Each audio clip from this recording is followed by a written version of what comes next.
cube for Quatro this year is all redesigned, but I stuck with some of the principles that I think, or the shape design, the aspects that I think are really important on this model.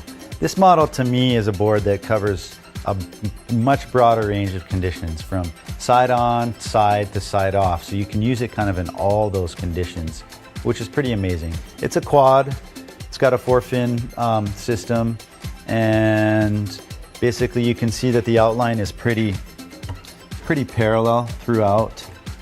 It's got a little bit of a balance point here where you can, in the outline, a little break point, so you can kind of pivot around it.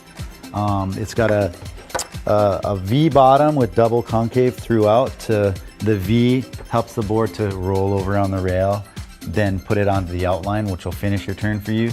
The double concave allows the board to ride a little bit more smooth through the water, and also be a little bit more grippy and soft.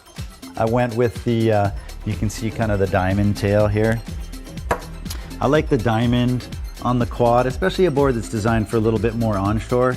It allows the board to have a little bit more support back there and be a little bit more powerful when you're pushing. And in onshore conditions in general, you're looking for all the help you can get to keep yourself planing, jumping.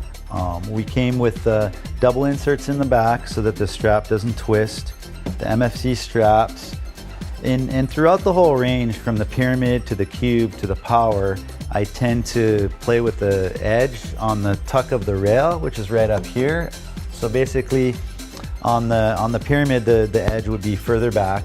On the cube, it moves up forward, and then on the power, it's the furthest forward. And so I put an edge more further forward so that it creates a more stable and a more direct rail pressure from the sail, so that you're kind of moving forward and it's more stable.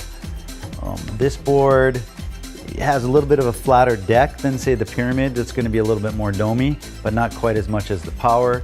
That again allows for a more stable platform for just standing on, and then also the pressure that the sail's putting in, and then the rail to rail. Again, it still offers a nice rail to rail because of the V that I've created on the bottom.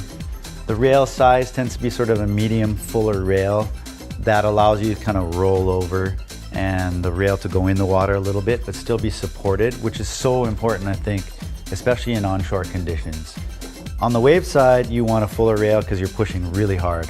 On the side, onshore side, you want a fuller rail because you want the thing to hold you and kind of keep you going through the turn because of the softer, more onshore winds.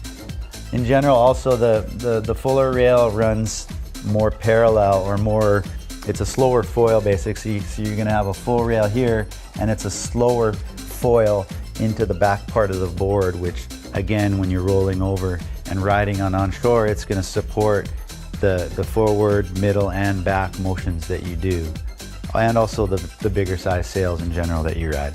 So that's kind of the cube.